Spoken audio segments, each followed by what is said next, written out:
Bonjour à tous, on se retrouve pour le numéro 30 de C'est qui en pôle. On va vous parler aujourd'hui du Grand Prix d'Italie qui s'est tenu au Mugello, le mythique Mugello. C'est la 6e course de la saison 2018.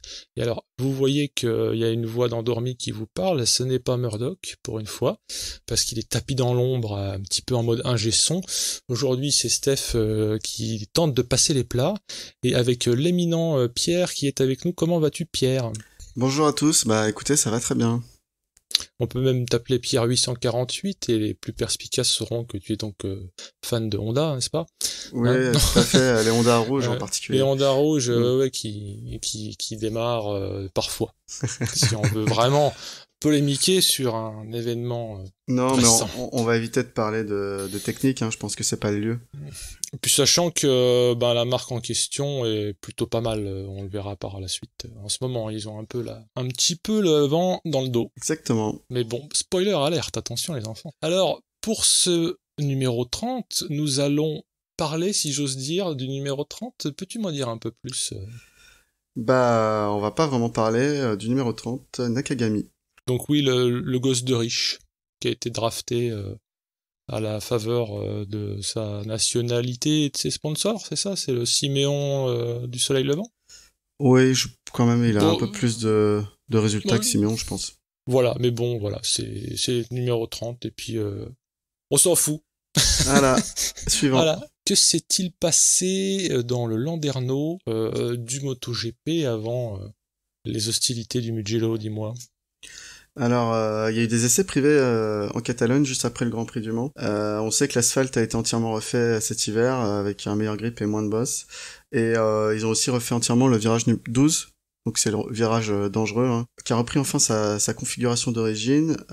On se souvient que c'est l'accident qui avait pris la vie, le virage qui avait pris la vie à Louis Salom en 2016. Donc là, il a repris sa configuration d'origine, mais avec un dégagement bien plus conséquent. Je crois qu'ils ont rajouté plus de 10 ou 20 mètres de bac à sable Oui, quand même. en sortie de virage au cas où. Donc fini la chicane qui plaît mais qui plaît pas. Ouais, non, cette qui tire tout chicane droit. où il y en a un pilote sur deux qui se trompe, qui la prend pas. Ouais. Ouais, non, fini la chicane, on reprend le tracé d'origine avec Okay. un grand virage en courbe à droite. En toute sécurité, donc, théoriquement. En théorie, a priori, là, pendant les essais, il n'y a pas eu de gros soucis, quoi. Enfin, dans ce virage, en tout cas. Oui. Parce que sinon, dis donc, t'as d'autres choses à nous dire sur ouais. Donc, ce qu'on peut dire, c'est que Maverick Viñales a signé le meilleur chrono sur ce nouvel asphalte, suivi par Zarco et Lorenzo. Et on a noté aussi une grosse chute de Tito Rabat dont la moto a pris feu, hein, que c'est une Ducati après tout. Non, on aurait dit un peu Jimi Hendrix qui faisait des incantations près de sa guitare, en fait, qui prend feu. Bon, Tito Rabat a été emmené à l'hôpital parce qu'il avait des douleurs au coude gauche et il a été diagnostiqué avec une déchirure musculaire de 3 cm dans le coude. Donc ça devait pas faire du bien. Ah oui, quand même, ouais. Il a été incertain pour le GP du Mugello. Il a fini quand même par courir, donc... tant bien que mal, ouais. Ouais. Il a pas été pire que d'habitude, si j'ose dire. Donc, finalement, chapeau à lui. Je dis une petite vacherie, mais en fait, il a du courage. Et dans la partie... le poulailler qui caquette un peu des rumeurs, on parle avec une insistance un peu louche de mire. A priori, attention jeu de mots, vous êtes prêts ? Il y a beaucoup de marques qui l'ont en ligne de mire, ça c'est fait. Dont Suzuki. Et alors en fait, comme il y a cette rumeur de mire chez Suzuki, attention, pas confirmé, et le fait que Yannone a lui-même, je crois, dit qu'il serait plus chez Suzuki, ou c'est Suzuki qui s'en est chargé, l'année prochaine. Voilà, les rumeurs vont bon train. La chose qui est actée, c'est qu'Yannone ne continuera pas chez Suzuki. Ce qui le placerait virtuellement chez Aprilia, en fonction des guidons restants et de ce qui est crédible. Ouais, parce qu'on le voit pas remplacer Pedrosa chez Honda non plus. Mais la grosse blague qui court le paddock, c'est qu'en gros, strictement, personne ne voudrait de ce guidon maudit chez Honda. Alors, on se doute bien qu'il est pas maudit à cause de la Brelle, mais que personne serait pressé d'être coéquipier de Marquez. Peut-être pour éviter de se faire mettre sous les ténoirs, je sais pas. Ouais, étonnant. Ouais. Donc, oui. C'est bizarre parce que je me serais dit, tu as quand même une super brel, une factory. Mais bon, je suis pas à la place de ces gens, hein, ils savent ce qu'ils font. Bah, ça reste une moto qui gagne le championnat du monde quasiment tout le temps ces dernières années, quoi. Ouais. Donc voilà, Ouais, étonnant. nous verrons ce que ça donnera. Bah, on enchaîne un peu sur les news. On sait que demain, donc en fait demain parce qu'on enregistre le lundi, donc demain le 5 juin, Marc Marquez va tester une Formule 1 Toro Rosso. Donc pourquoi Toro Rosso? Parce que c'est une moto, une Formule 1 sponsorisée par Red Bull avec un moteur Honda, donc ça réjouit tous ses sponsors. Beaucoup Bah oui, de pubs. les astres sont alignés, quoi. Hein. Ouais, tout à Même fait. sponsor, même Motoriste. manufacturier. Ouais. On a aussi eu la news officielle donc pour les premiers tests de l'hiver. Le premier test donc aura lieu en Malaisie les 6, 7 et 8 février 2019. Cette année, donc en 2019, il y aura que 2 tests organisés au lieu de 3. Compte tenu du calendrier bien chargé, hein, parce qu'on sait qu'il y aura une date en plus encore, si je me trompe pas, en Finlande. Oui, donc ça va nous faire 20 courses au calendrier. Exactement. Du côté on parle de Ducat, on va en parler beaucoup d'ailleurs. Ils ont décidé de récompenser Miller parce que ce dernier fait des flammes au sens positif du terme, puisque cette année il roule sur une GP17 et l'année prochaine on lui a attribué une GP19. Il reste à savoir de quelle couleur elle sera peinte, parce qu'elle serait peut-être aux couleurs de Pramac ou du team officiel, mais alors là on est autorisé à ne pas se prononcer, parce qu'on n'en sait rien. On ne sait pas. Parce que dans la série Rumeur. prétendants, du moins, où finalement c'est même pas du tout un... j'allais dire, c'est pas idiot d'en parler, puisque même Petrucci fait pas mystère de l'envie qu'il aurait d'avoir le guidon officiel. Petrucci est sur les rangs, et le moins qu'on puisse dire, c'est qu'il est vaillant aussi cette année, et l'année dernière il a fait de belles choses, pas sur toute la saison, mais il a fait de belles choses, notamment à Assen. Il s'est bien montré, cette année il se montre bien aussi. Bah, cette année, il était régulièrement devant Lorenzo, quand même, faut le dire. Voilà. Oui, non, mais j'ai évité pour des raisons que nous verrons plus tard, j'essaie de me racheter. non, mais oui, mais il a bien fait la nique à Lorenzo, il faut le dire, il était très bien. Et puis il avait clairement aussi déclaré en début de saison que lui, cette saison, c'était sa dernière sur une Ducati Satellite, Satellite, et du coup qui voulait absolument intégrer le Team Factory. Donc bon, il a fait un peu comme Crutchlow quand il faisait ses déclarations pour Honda. Bon, il se trouve que finalement pour Crutchlow, ça s'est fait au milieu parce qu'il a une Factory, mais dans un team qui est pas peint aux couleurs de Repsol. C'est ça. Bah pour le coup, Petrucci il a une Factory, mais dans un team lui, satellite. Il voulait une livrée rouge, blanche et grise. Après, dans le reste des bruissements de paddock, un petit point technique, mais qui aurait pu coûter le Grand Prix à Marc VDS, parce que il n'était pas sûr de pouvoir aller s'installer au circuit, parce que les créanciers, du moins les gens qui backent au niveau pognon l'équipe, menacé de couper le robinet parce qu'il y a une raison technique, c'est que c'est Bartolomei qui a été débarqué perte et fracas, du moins avec bruit, parce qu'il est pas d'accord. C'est lui qui avait signé les accords financiers pour la partie pognon. Je ne suis pas un technicien de la finance.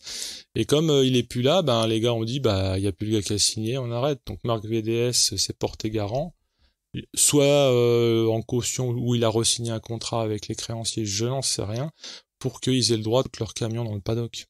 Non, mais c'est ça, ouais. J'ai bien compris. Apparemment, Monsieur Bartolomei, c'est quand même une sommité dans le paddock. Il a des relations et du poids. C'est comme ça que Marc VDS est rentré dans le petit monde du MotoGP. Mais c'est apparemment, c'est compliqué quoi de faire sans quand c'était ton team manager. Il a tous les contrats quoi. Donc à voir ce que ça donne. En tout cas, si on ne sait pas ce qui sera l'année prochaine, si le team sera encore en MotoGP, la Dorna a déjà annoncé que il fermerait, je crois, les 2 places qui sont attribuées aujourd'hui à Marc VDS, qui chercherait pas un repreneur pour ces 2 places, ces 2 motos. Mais c'est étonnant parce que tout le monde crie famine, qu'il n'y a pas assez de place, que par exemple un gars comme Rossi, ça pourrait l'intéresser. Tu me diras pas l'année prochaine parce qu'il courra, mais C'est surprenant. C'était Tech 3, enfin c'est Poncharal qui avait parlé de ça justement. Il avait parlé du jeu de chaise musicale qui faisait que c'était pour lui impossible pour Rossi d'avoir un team MotoGP en l'état parce qu'il y avait plus assez de place. Enfin bon, la Dorna ils font ce qu'ils veulent et puis je pense que s'ils veulent rajouter des bécanes après pour Rossi ils le feront. Je pense que c'est ils n'ont que pas besoin de nous hein. Étonnamment, ça leur coûte de l'argent de mettre des bécanes. Ouais. Bah ouais, D'accord. apparemment, ils feraient une économie de 5 millions et demi par bécane. Donc ça ferait 11 millions. À la Ouais, Dorna. À la Dorna. Étrange. Ok. Ouais, bon, écoute. Problème de riches, first world problem. Carrément. Écoute, Carrément. écoute les pauvres chouchous. Ben voilà, donc après ce qui se disait, ce que disait, encore une fois, je ne fais que rapporter ce que racontent nos amis Tissier et Randy Depugnet. C'est pour ça que j'écoute beaucoup les FP. En fait, je les enregistre et je les écoute des fois même sans regarder, mais je les écoute au casque parce que ça parle ragot. Que Lutti vit assez mal la situation, genre un peu l'enfant de parents divorcés quand il s'engueule dans la cuisine et qui file dans sa chambre. Lutti il est tout chose. Alors faut le comprendre en même temps, hein, il est rookie, il vient de monter, il doit avoir peur que le team vole en éclats, voir qu'il finisse pas la saison, un peu comme Bass quand il s'était retrouvé à pas courir. Bon visiblement c'est pas le cas.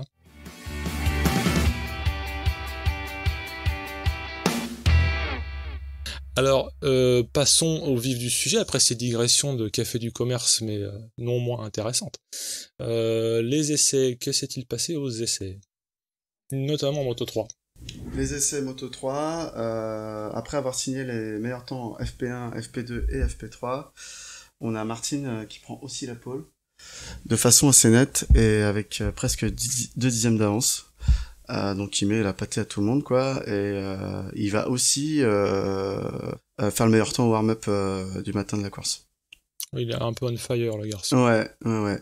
Et c'est la 4e pole d'affilée pour lui cette année, donc il égale le record de 13 poles en Moto 3 détenu par Alex Rins. On a du coup une première ligne étonnante avec 2 japonais qui accompagnent Martin. On a Suzuki et Sasaki, donc respectivement 2e et 3e. Alors Sasaki revient de loin pour cette première ligne parce qu'il avait terminé la FP3 au centre médical suite à un accrochage avec Toba. Et en qualif justement il se fait entrer dedans par alors Nakarin Atira Fuvapat, désolé pour la prononciation.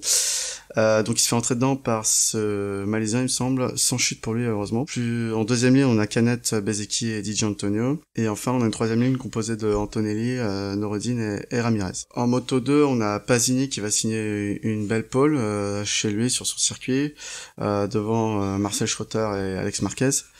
Viennent ensuite Bagnaia, Simone Corsi et Fenati. En troisième ligne on a Marini, Baldassari et Mir.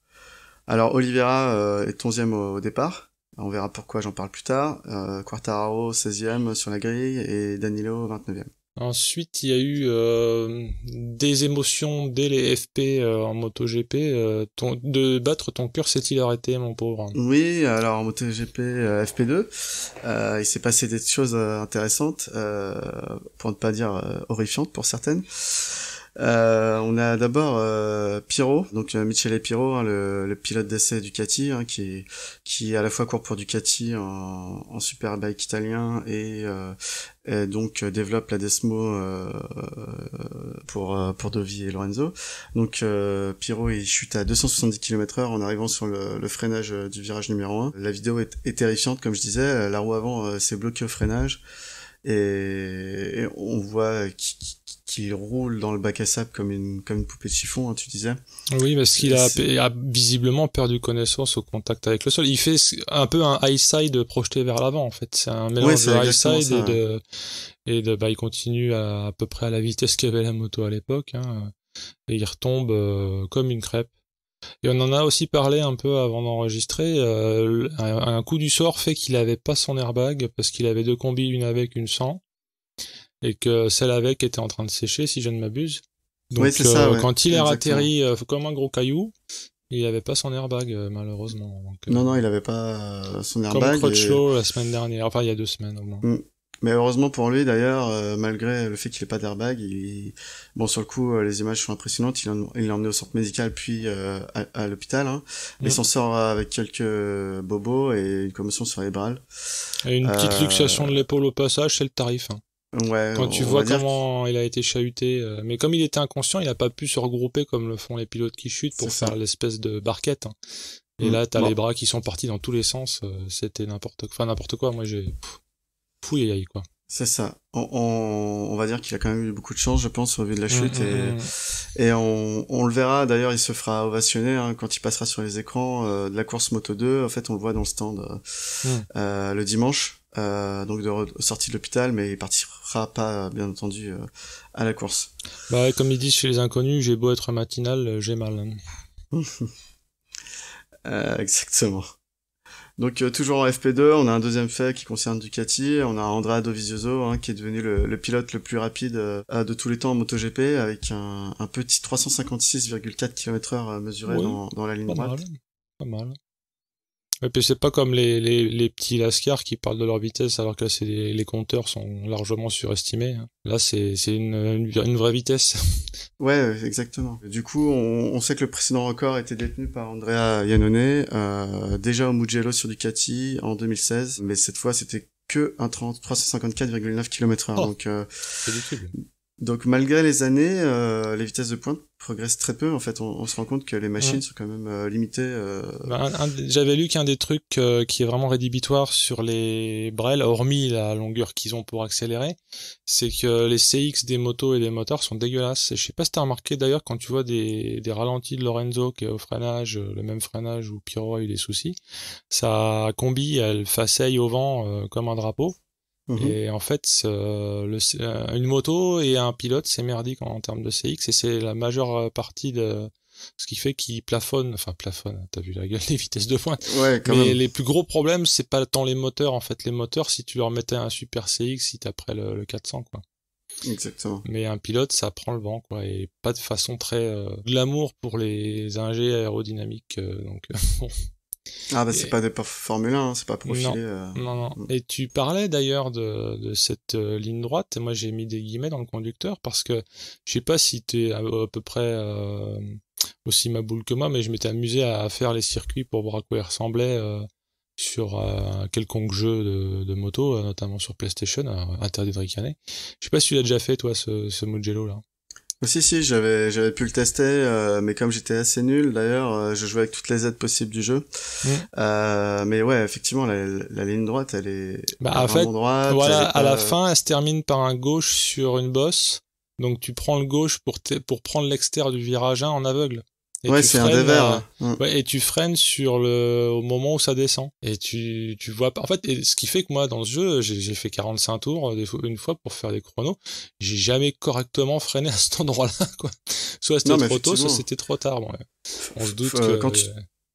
quand tu te lances dans un dévers comme ça sans visibilité, faut vraiment connaître la piste par Ouais, et cœur puis et débrancher le cerveau, quoi. pas très longtemps Mm. après, t'as cette fameuse Arabiata qui est un S en descente aussi gauche, qui est un dévers vers la gauche. C'est ce qui fait aussi que les gens aiment bien ce circuit, c'est qu'il est un peu sensation forte. Donc oui, c'est vraiment une ligne droite à la con, hein, si tu me passes l'expression. Enfin, je pense que j'ai déjà Mm. juré comme un charretier dans ce podcast, donc personne fait gaffe. Pour parler de la Q1, les dindons de la farce sont, je parle que des gens très capés, hein, Pedrosa et Vignales principalement, parce que Miller, il a beau être capé, bon, bah, on va dire qu'il a le droit, c'est un satellite. Mais Oui. ils vont devoir tenter de se faire repêcher, hein, sinon ça va être, surtout pour Vignales qui a tendance à mal commencer ses courses, s'il la commence mal d'une 15e place, c'est pire. Tu vois, donc Ah bah c'est sûr que ça Vignales aide pas, en quoi. ce moment son signature move c'est de faire un départ de merde et une fin canon. J'ai Bon, envie de dire, n'est pas marqué ce qu'il veut. Hein. absolument, ne remonte pas tel un poisson pilote dans le banc qui veut. Et au final, ce sont Miller et Vignales qui s'extirpent. Le dindon de la farce définitif, c'est Rabat qui, par rapport à sa blessure, finalement figure pas si mal.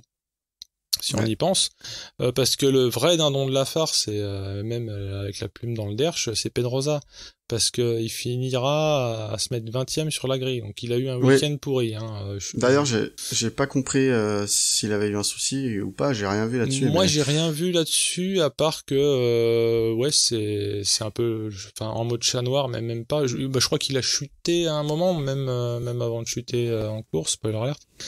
Mais bon, ça n'allait pas. On ne sait pas mm. pourquoi, mais. négatif. Et en Q2, ça a été le jeu de celui qui fera la pole dans le dernier tour chrono. Un peu comme souvent, hein, d'ailleurs.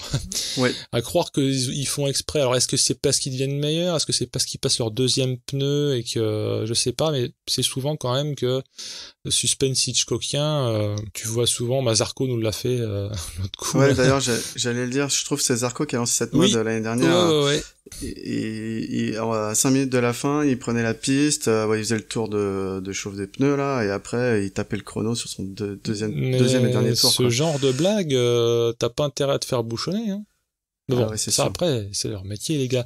Alors, je parle de ça, pourquoi? Parce que, pour une fois, Marquez va perdre à ce jeu-là, parce que dans le tour qui aurait été névralgique pour lui, il perd tout ce qu'on peut perdre en gomme, hein, avant, arrière, ça fait des trucs bizarres, donc il écarte. Comme d'hab, hein, du moins comme souvent, en tout cas il tombe pas mais il écarte. Et donc c'est ce goupil argenté quasi quarantenaire de Rossi qui arrache la pole. Je te dis pas, les tribunes, je pense qu'ils ont dû avoir une conception antisismique avancée parce qu'elles sont pas tombées, mais c'était chaud, hein, l'ambiance. À juste titre, un Italien qui fait la pole au Mugello, ok, mais alors Rossi, alors là c'est aïe quoi. Hein. Et notre Lorenzo ne figure pas mal du tout, c'est un euphémisme puisqu'il finit second. Et il confirme en cela ses bonnes FP3 et FP4 où il a aussi toujours figuré dans les 5 premiers. Quant à Vignales, lui qui sort du purgatoire, il semble avoir retrouvé le mode d'emploi parce que il clôt la 3e ligne. Il sera donc bien placé pour partir. On pourra espérer pour lui qu'il va pas se retrouver 20e au milieu de la course. Et Rossi a le nouveau record du tour en 1:46.208, excusez du peu. Je savais plus le précédent record, je crois que c'était Marquez, mais après je suis nul en chiffres, hein, mais bon, record du tour, pour un Yeuve, c'est quand même cool. C'est pas mal. Deuxième ligne, Iannone, qui aussi se montre, hein, le nouveau chômeur, du moins le nouveau Pôle emploi. Petrucci, qui s'accroche à son guidon qu'il veut l'année prochaine, et Marquez, en gros, quand il rate, il fait 6e. Bon, voilà. Suivre Dovi, parce que moi, je n'ai pas perdu espoir qu'il fasse Brera Marquez au championnat, même si là, il est un peu aux fraises. Enfin, aux fraises, on est qu'à là, 4e course, si je ne m'abuse. Puis Crutchlow et Zarco, 9e. On est devenu exigeant, on est déçu quand il est 9e. Bon. Ah, exactement, voilà, ouais. C'est... À noter que Petrucci roulait sur une Pramac aux couleurs de Lamborghini. Oui, d'ailleurs, Miller aussi. Chatoyant. Magnifique jaune, j'ai trouvé très joli. Ouais. Ouais. Et d'ailleurs, le casque de Rossi, moi qui suis, tu le sais, aussi, de fanzose à la con. Des fois, le casque de Rossi, il est marrant, mais là, en plus, il était joli, puisqu'il reprend le même logo que l'original, mais aux couleurs de l'Italie. Donc, en tant que sympathisant de l'Italie, que ce soit au niveau bouffe, tourisme ou pilote, mais pas foot. J'étais assez pour ce casque. Alors les courses, qu'est-ce s'est-il passé? Alors en course Moto 3, on a eu 20 tours de folie qui se sont annoncés, hein. La piste était bien sèche, grand soleil. Quand Martin s'élance parfaitement de la pole position et sort devant au premier virage. On a rapidement Bezzecchi qui va prendre la seconde place et Fabio Di Gianantonio ne va rien lâcher et les suivre. On a Sasaki et Suzuki donc qui vont s'accrocher, hein, mais rapidement on va voir qu'ils sont pas l'habitude d'être aux avant-postes et ils vont se faire remonter petit à petit par le peloton quoi. À partir de là donc on va assister à un triel, hein. Donc un triel c'est un duel à 3. Enfin je sais pas si ce mot existe mais je trouvais que ça sonnait bien. Donc ce trial était vraiment de grande classe, hein, avec des dépassements à répétition pendant toute la course entre donc Martin, Bezzecchi et Di Gianantonio. Ils creusent assez rapidement l'écart, hein, rapidement au bout de 3-4 tours ils ont déjà 3 secondes d'avance sur tout le reste du peloton. Donc on a Norodin, hein, d'ailleurs qui va chuter en milieu de peloton au 2e tour si je me trompe pas, un high side assez violent et sa moto va faire un triple salto avant, c'était assez impressionnant, la moto elle est ruinée mais il va surtout mettre du gravier sur la trajectoire. Après on a un scénario un peu à la Destination destination finale, j'ai trouvé contre Jorge Martin, Martin, pardon. En fait, il va lui arriver des petites embrouilles.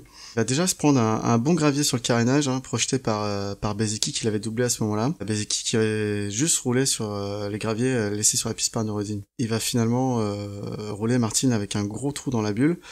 Mais c'est pas pour autant qu'il va ralentir. Donc on a Martin et Di Giannantonio qui sont surtout très forts dans le dernier secteur avec leur Honda, alors que Bezzecchi il la reprend facilement dans la grande ligne droite, qui lui est une KTM et du coup il a une vitesse de pointe qui est beaucoup plus élevée.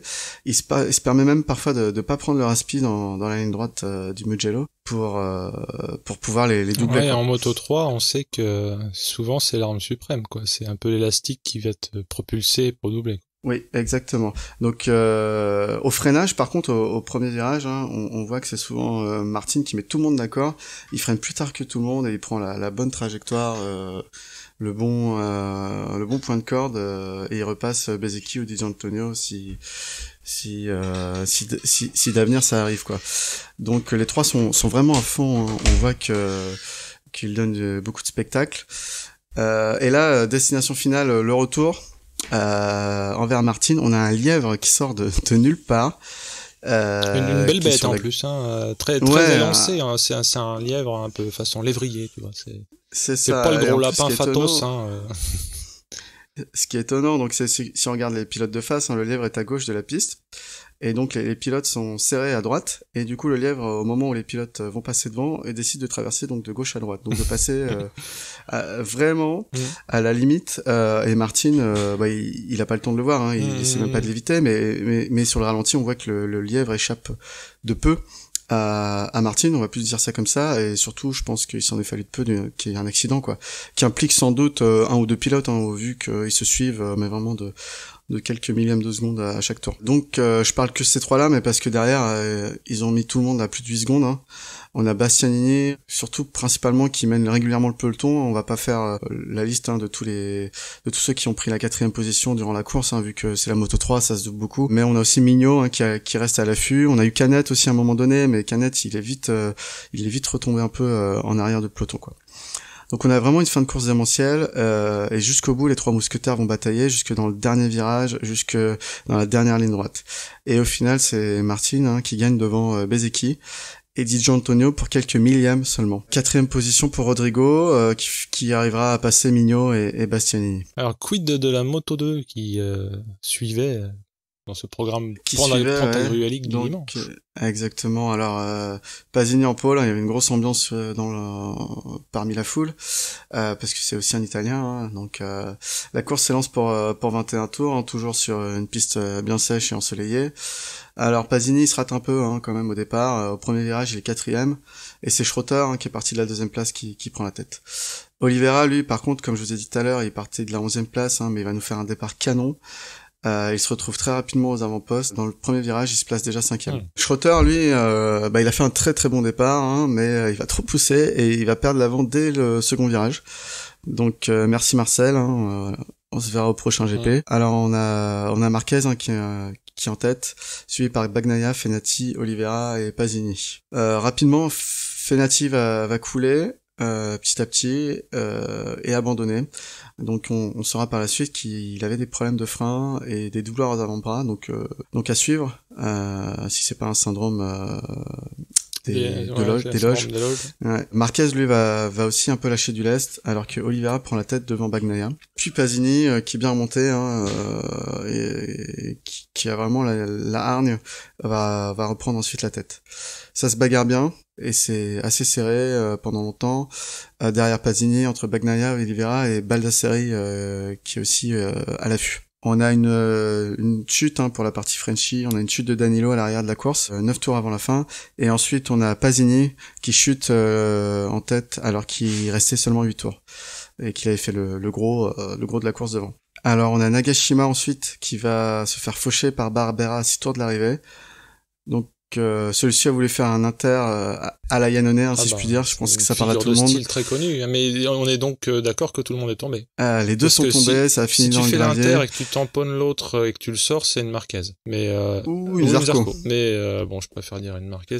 On verra pourquoi plus tard, dans pas longtemps. Plus tard. Mais du coup, ouais, non, clairement, Barbera, il a essayé de passer dans un trou qui n'existait pas, hein, c'était même pas un trou de souris.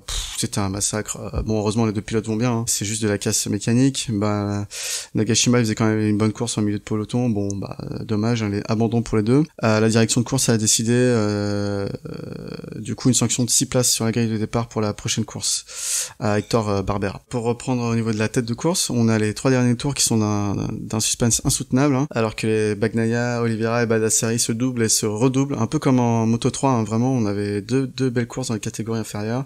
Aucun pilote ne voulant lâcher. Ils vont perdre un peu en vitesse et Mir en profite pour recoller, donc Mir 4ème à ce moment de la course. Donc le gamin montre vraiment toute l'étendue de son talent, hein. On a Bagnaia qui finit par reprendre la tête, mais il va commettre une erreur en élargissant beaucoup trop.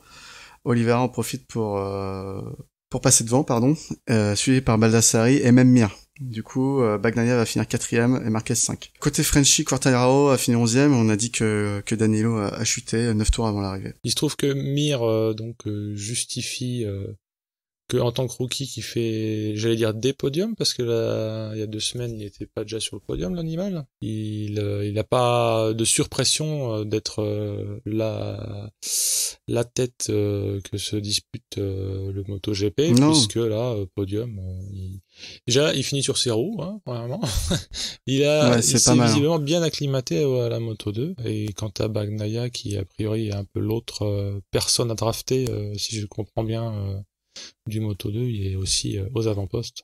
Bah Bagnaia, il est déjà signé, hein. Mais oui, effectivement, ça lui a pas mis non plus une grosse pression, hein. Lui, il pourrait se dire, vas-y, on arrête de se fatiguer. Ouais, non, mais je suis sûr d'aller. Non, vraiment. Ça lui a peut-être même enlevé de la pression pour le coup, donc.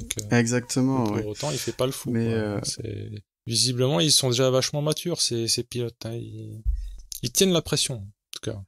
Donc c'était une course Moto2 haletante, si on peut dire, oui. Avec du beau spectacle. Exactement, bah j'espère qu'on aura aussi une course haletante en MotoGP que tu vas nous présenter. Alors, haletante non, mais originale oui, enfin haletante quand même un peu, mais parce que all shot pour Lorenzo, ça devient une manie, hein, puisque au Mans il nous avait déjà fait un coup de Trafalgar pour mener.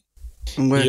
Bon, c'est qu'après, voilà. Cool. Alors, il a remis le couvert pour ce que j'ai mis être une tentative de cavalier seul, comme au Mans. Et puis, tu as quand même, ne s'en laissant pas compter, Rossi, Marquez et Iannone qui lui filent le train.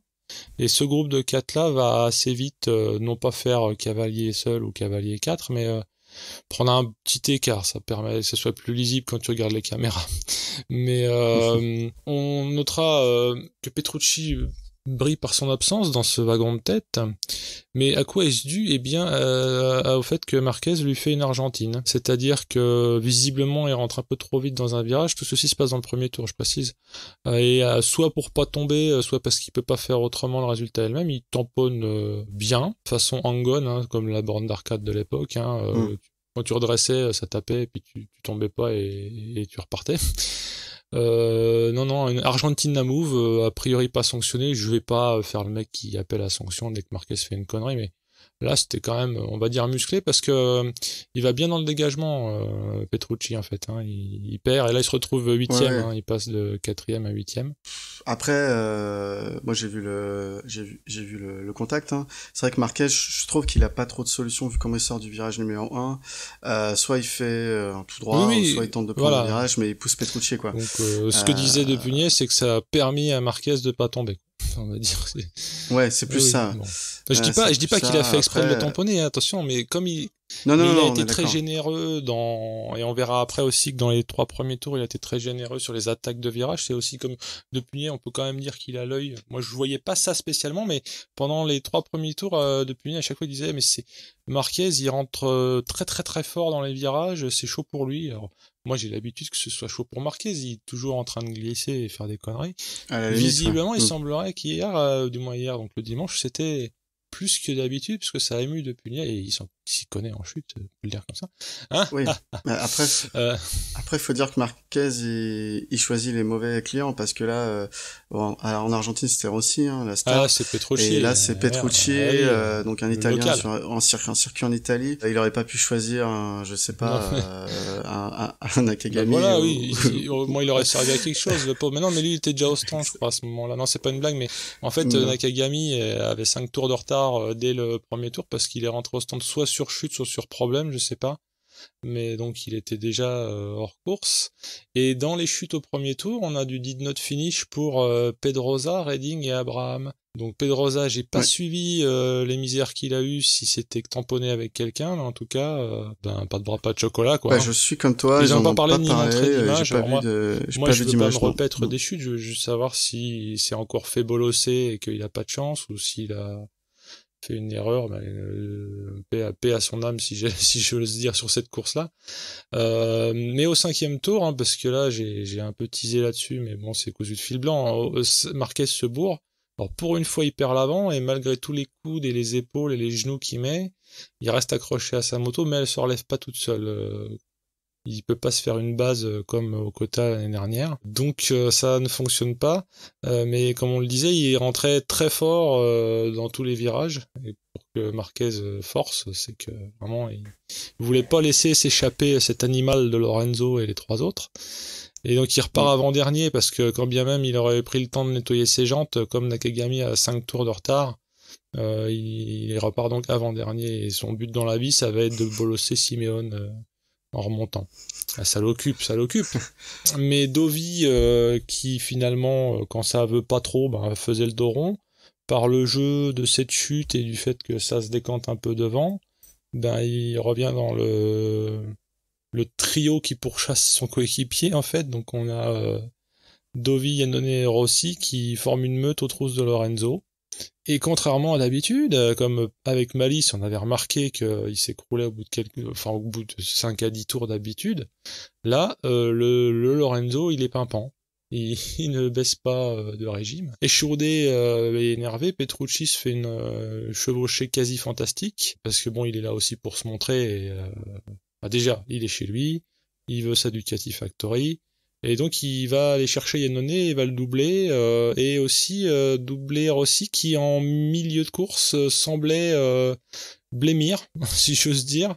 Chose qui, tu le sais, me plaisait pas beaucoup, hein, mais bon, suite à cette remontée, il rebaisse de rythme.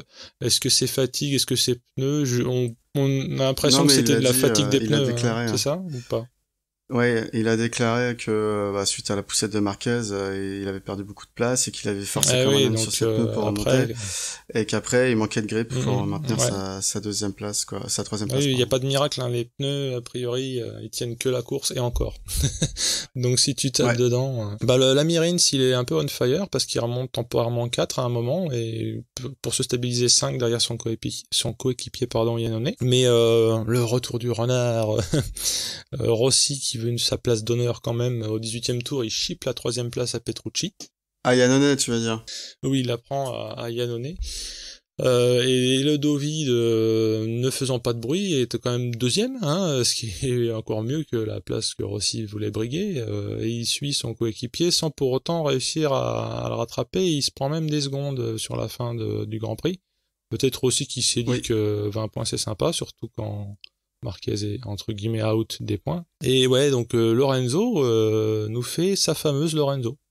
Et comme je pérore parce que je l'ai lu cette expression aujourd'hui sur l'internet, je le répète, c'est un lights to flag, donc littéralement de quand les lumières s'éteignent au drapeau, le gars il est premier et il lâche pas cette place. Donc chapeau pour un pilote qui était dans le dur, on ne s'est pas privé de cancaner, enfin je parle de moi. Heureusement, j'avais pris des précautions oratoires pour dire que il se faisait mettre à l'amende, mais que ça restait un pilote exceptionnel, mais que là c'était la loose pour lui. C'est quand même pas faux. Et là, magie. Est-ce l'effet seul du réservoir lui dit que oui, il y a eu le réservoir qu'ils ont fait sur mesure pour lui. Enfin, glisse-t-il. Mais il y a eu les bras oscillants, il y a eu la selle, il y a eu tout. Ça a fini par tomber en marche. Mais c'est spectaculaire, hein, parce que comme on en parlait récemment, Au Mans, c'était la dégringolade de la première à la Xème place. Et là, c'est Biscoco et Haricot, vous me rattraperez pas. Oh Mm. En 2 semaines, Ouais, exactement. Après, Donc voilà, bravo. À part bravo, je ne sais pas quoi dire. Oui, excuse-moi. bah, faudra voir s'ils confirment parce que la Ducati, elle est développée vraiment pour le Mugello, hein, ça, y a pas de, Mm, y a pas de mm, mm. secret. Autant la Honda, elle est pas très à l'aise sur ce circuit, autant la Ducati a été développée là-dessus. À voir s'il arrive à confirmer. Et alors, j'ai pas de doute sur son talent, mais à voir s'il arrive à confirmer, s'il peut gagner des courses avec la Ducati sur d'autres Ouais, tracés ouais, ben en que tout le cas, Mugello. c'est déjà, il a ça. Niveau confiance, je pense que il est regonflé le garçon. Il avait qu'à le voir sur le podium là, Ah oui. c'était le roi du monde et là, on lui enlèvera pas sa joie. Tant mieux, tant mieux. Et d'ailleurs, c'était assez sympa les réactions de Rossi. Autant il ignore Marquez superbement tant qu'il peut sur le podium, mais là c'était assez pas de la camaraderie, mais il y avait de la franche connivence, on va dire, entre les deux, que ce soit au parc fermé ou au podium. Donc ça peut faire plaisir. Et pour le coup, Marquez, lui, finit à la porte des points, donc c'est un peu aussi la pire place, hein, puisqu'il a cravaché pour victimiser ce bon Simeone, mais il a pas pu faire la 15e place qui lui aurait filé un point. Mais pour le coup, pour une fois, on vous rebat pas les oreilles avec Zarco, parce que il a fini 10e. Alors, en parlant, quand Dovi fait le dos rond, il fait 2, hein. Bon, bah, quand Zarco fait le dos rond, et déjà il finit 10, bon, il est pas ravi de sa prestation, sans doute. Non. Et ce qui a amusé un peu amusé, les Lascars d'Eurosport, c'est que pour une fois, on l'a vu faire des grands gestes, en parlant à Coulon. C'était pendant les FPO, le warm-up, je crois. Parce que visiblement, il y a un truc qui tournait pas sur sa machine, enfin, il y a un truc qui lui allait pas. Et après, ils ont tchatché un peu avec Coulon qui leur disait, mais en fait, d'habitude, il le fait pas devant les caméras, mais c'est pas rare que s'il y a un truc qui va pas, on va pas s'engueuler, mais il va dire de façon assez animée ce qui fonctionne pas, quoi. Donc, a priori, Zarco, c'est un vrai calme, mais qui, quand ça va pas, dit, non, ça va pas. Donc, Ouais, non mais clairement, j'avais vu une interview de vendredi soir, je crois, donc après les essais. Il disait qu'ils avaient super mal travaillé aujourd'hui Tech 3. Il se comprend lui-même hein, oui. dans Tech 3, qu'ils étaient pas partis dans la bonne direction pour les réglages de la moto quoi. Et apparemment du coup ça ils ont jamais su trouver les bons réglages du week-end. Voilà. Mais même quand c'est comme ça, et c'est peut-être même là que tu vois les plus grandes forces de caractère, il reste factuel et poli. Et Ouais, exactement. il fait pas son Vignales qui arrête de respirer jusqu'à devenir tout rouge. Il y a des week-ends comme ça, hein. C'est bon. Voilà, Ça veut pas au Mugello, ben, il y a plus qu'à gazer à Barcelone, c'est même ce qu'il a tweeté.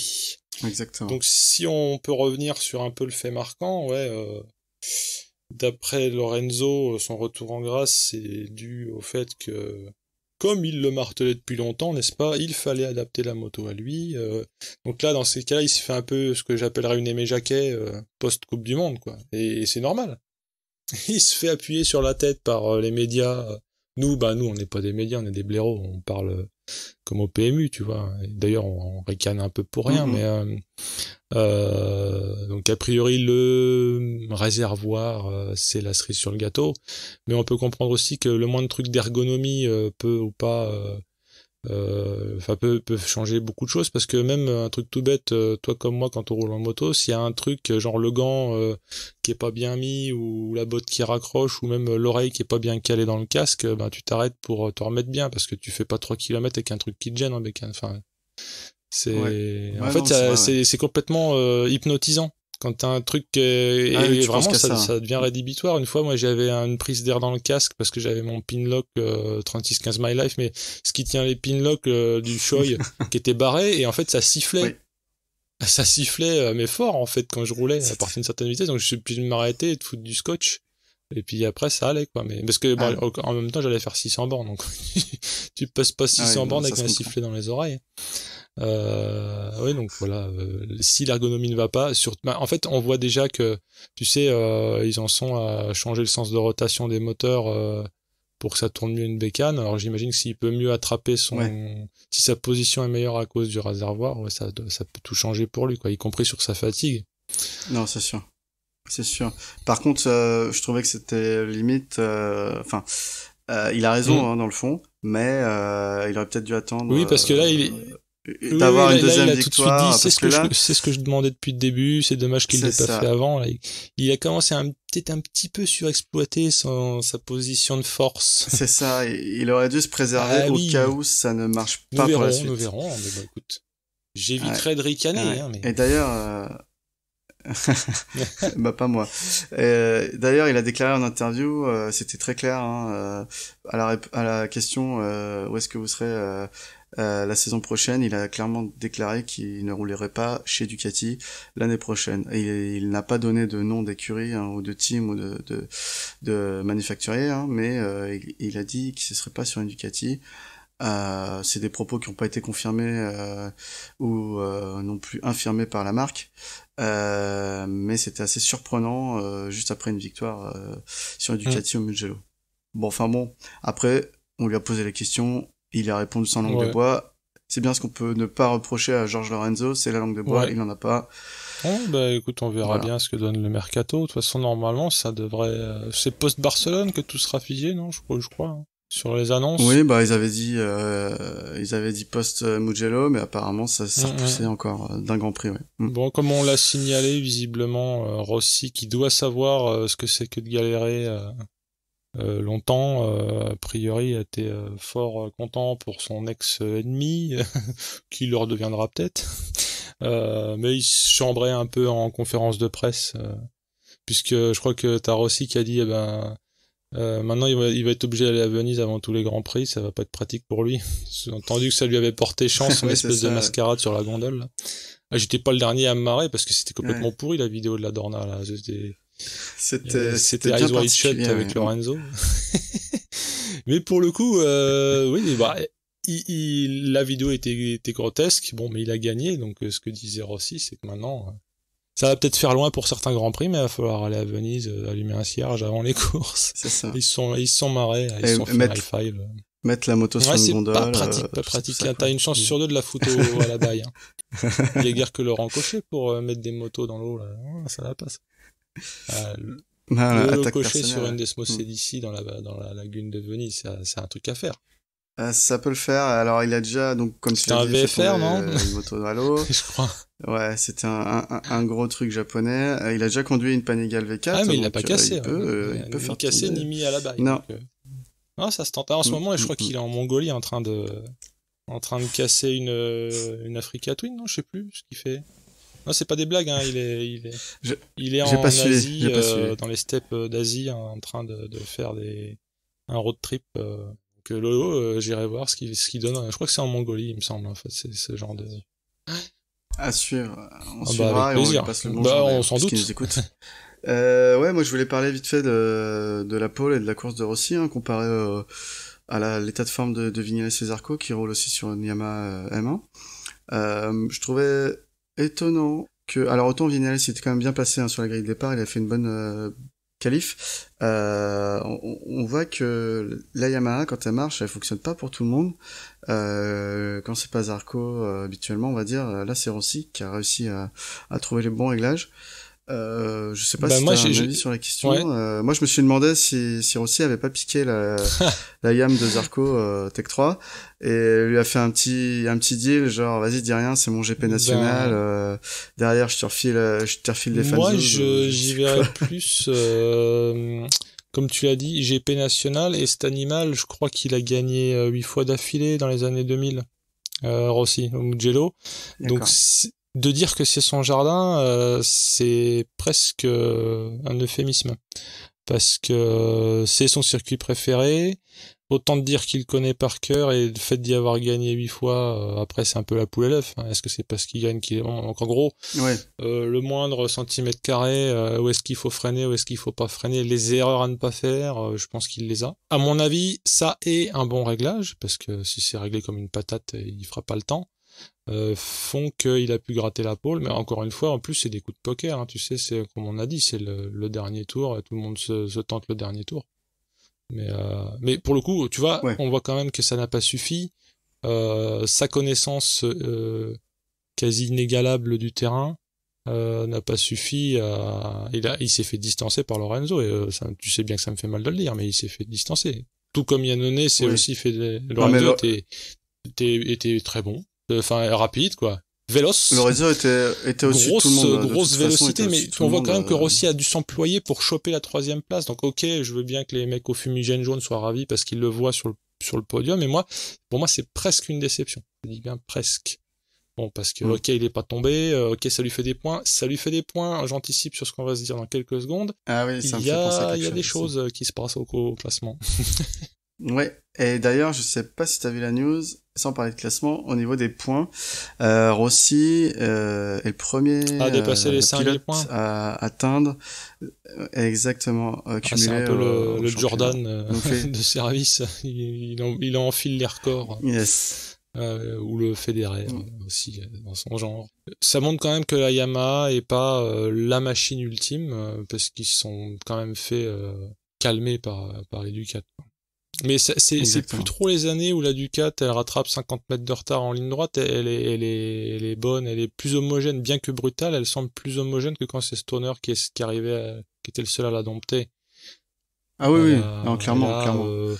On va dire, il lui reste le côté sauvage, mais on dirait qu'on arrive à s'en servir, quoi. Bah, faut aussi reconnaître à Lorenzo qu'il est l'un des rares pilotes à avoir gagné sur 2 marques différentes. Lorenzo a réussi là où Rossi n'a pas réussi, à savoir gagner sur une Ducati. Exact. Et voilà, je ne peux rien dire de mieux. Je ne vais pas le nier, on ne va pas nier l'évidence. On va passer à la suite alors. J'enlève le sel et je mets un peu d'onguent sur ma blessure. Le point championnat. Donc en moto 3, Bezzecchi 83 points, suivi de Martin 80 et Di Gianantonio 75, autant dire que ça se tient. Un peu comme d'ailleurs dans les courses. Oui, ouais, c'est ça, ouais. Après, c'est sûr que Martin, s'il avait pas malheureusement fait quelques résultats blancs, je pense qu'il serait un peu largement en tête. Un peu comme Marquez d'ailleurs. Ça permet de pimenter le championnat. On n'ira pas s'en réjouir, mais ça va saigner. Oui, non, bien sûr. En Moto 2, le désormais MotoGP Bagnaia trône avec 111 points, devant Oliveira 98 et Baldassari 84. Donc là, c'est un peu plus creusé, quoique. Et Quartararo pointe à la 12e place, c'est ce qu'il faut s'en réjouir. Bon, au moins, il est là, quoi. Mais c'est... Bah, moi, j'ai regardé ses courses. C'est vrai qu'il a tendance à partir entre, on va dire, la 16e et 20e place sur la grille. Et il finit quasiment toutes les courses dans les points, et il a fait même quelques top 10. Honnêtement, je pense qu'avec un meilleur team et ou une meilleure moto, il pourrait partir du top 10 et essayer d'accrocher les podiums. Mais c'est vrai que 12e, c'est un peu... c'est pas loin de là, de toute façon, tout le plateau, 12e. C'est très bon. Là, ça va. Mais c'est vrai que en même temps, on devient difficile parce qu'on a eu Zarco double champion, forcément, quand même. Parler des yeux du MotoGP. On a l'inénarrable Marquez, malgré son résultat blanc, qui mène les débats avec 95 points. Suivi, attends que je relise un peu, mes yeux me trahissent-ils, attends, je remets mes lunettes de vieux. Rossi, c'est un homonyme ou c'est le même? Pardon. 72 points, alors il y a quand même un petit écart. Hein. Il y a moins qu'une course d'écart, tiens, quand j'y pense. Vignales, 67 points, il est toujours là parce que bon bah il marque un peu des points des fois, mais bon on voit qu'il recule, hein, il passe de la 2e à 3e place. Dovi qu'on avait longtemps espéré faire chier Marquez, pour l'instant il accuse le coup à cause de ses aussi de résultats blancs récents. Il a 66 points, donc il est 4e du championnat, et Zarco est 5e avec 64 points, donc ça se tient aussi, hein, Dovi et Zarco sont presque interchangeables. Même si j'imagine quand même que la suite du championnat va voir Dovi se hisser un peu plus haut. Enfin, je l'appelle de mes vœux. Hein. Ce qu'il a montré là en faisant 2, c'était pas non plus du mou de veau, hein, puisque Lorenzo était spécialement bon, et donc faire 2, c'est loin d'être infamant, puis ça fait quand même du point. On peut passer au Frenchie hors GP. Que s'est-il passé en Superbike, mon bon? Alors, le Superbike courait au Royaume-Uni à Donington, hein, le week-end du 26 et 27 mai. On a Baz qui a signé une superbe 3e position sur la grille de départ pour la course numéro 1. Donc c'est la première ligne pour lui depuis 2014. et même première ligne pour BMW depuis 2011. Donc c'était vraiment pas mal. Après, il me semble qu'il a fait cette 3e position sur la grille. Sur le du spécial mouillé. base. Voilà. Donc sur les 2 courses, Baz va terminer 7e en course 1 et 10e en course 2. Parce que ils sont chiants aussi. C'est en Angleterre, il pleut pas à la course. Oh. C'est quoi alors? Exactement.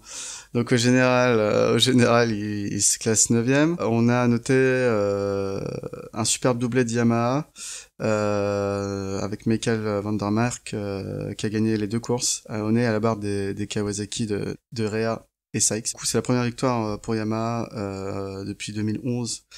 À Portimao, donc ça faisait longtemps aussi. Première victoire tout court pour un Néerlandais en WSBK. Et qu'est-ce qu'on peut dire d'autre pour chambrer un peu, c'est la première victoire tout court de Yamaha cette année.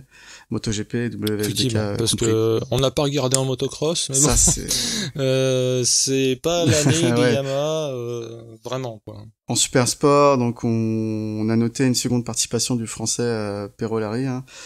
On a Cluzel qui a signé la pole, qui va finir 2e, Mayas 5e et donc Perolari 15e. Au classement général, on a Mayas 2e du championnat avec 2 points de retard sur Krumnacher.